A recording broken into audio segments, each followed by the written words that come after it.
कि महाकुंभ में जिसने जो तलाशा उसको वह मिला। गिद्धों को केवल घास मिली, सूअरों को गंदगी मिली, संवेदनशील लोगों को रिश्तों की खूबसूरत तस्वीर मिली। जिन लोगों ने अपने समय में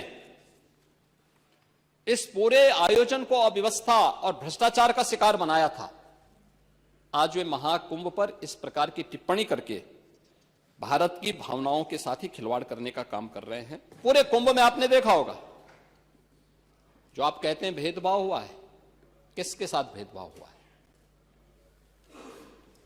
वहां न जाति का भेद है, न क्षेत्र का भेद है, न मत और मजहब का भेद है, किसी भी प्रकार का भेदभाव नहीं किसी के प्रति, न अमीर गरीब का भेद है। सारे लोग एक घाट पर स्नान कर रहे हैं। इससे बड़ी एकात्मता का संदेश और क्या हो सकता है? इससे बड़ी एकता का संदेश और क्या हो सकता है? और यही सच्चा सनातन धर्म भी है। और इसीलिए जब इस संबंध में मैं यहां पर अपनी बात को कह रहा हूं, महोदय, मुझे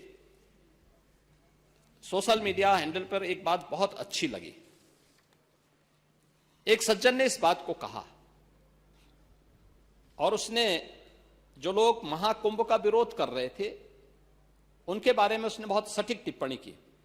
उन्होंने कहा कि पिछले 1.5 महीने में आप वामपंथियों, समाजवादियों की बाल खगाल लीजिए, महाकुंभ को लेकर के विश्व भ्रमण के अलावा कुछ नहीं दिखेगा।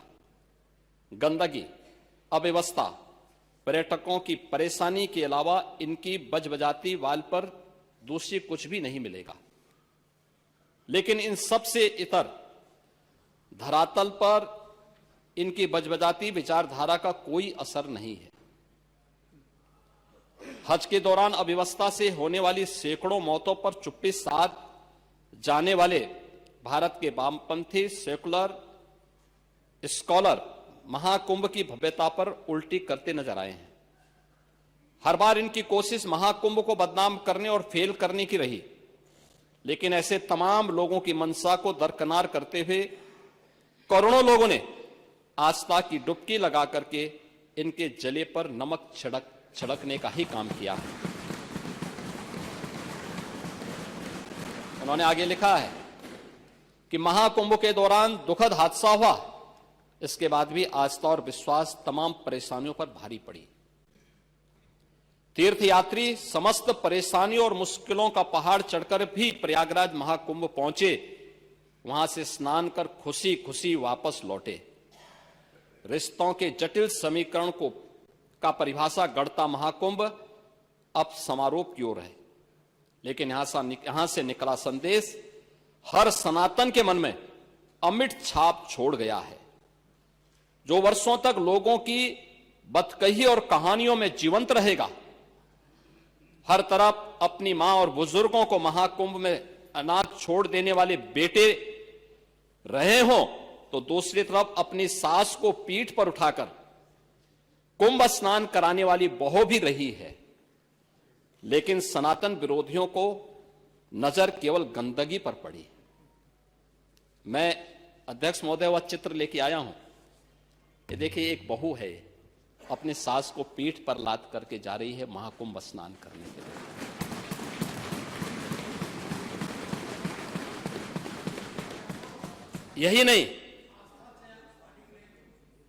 यही नहीं, आगे एक और बात कहते हैं। किसी ने सच कहा कि महाकुंभ में जिसने जो तलाशा उसको वह मिला। गिद्धों को केवल घास मिली, सूअरों को गंदगी मिली,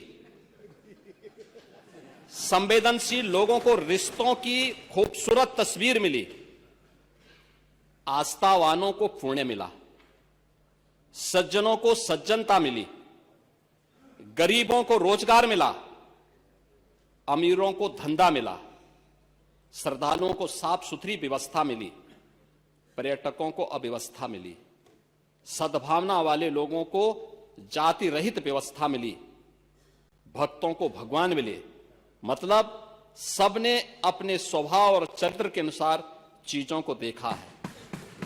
एक ही घाट पर सभी जातीय वर्ग के तीर्थयात्री स्नानार्थी बिना किसी भेदभाव के नहाते रहे।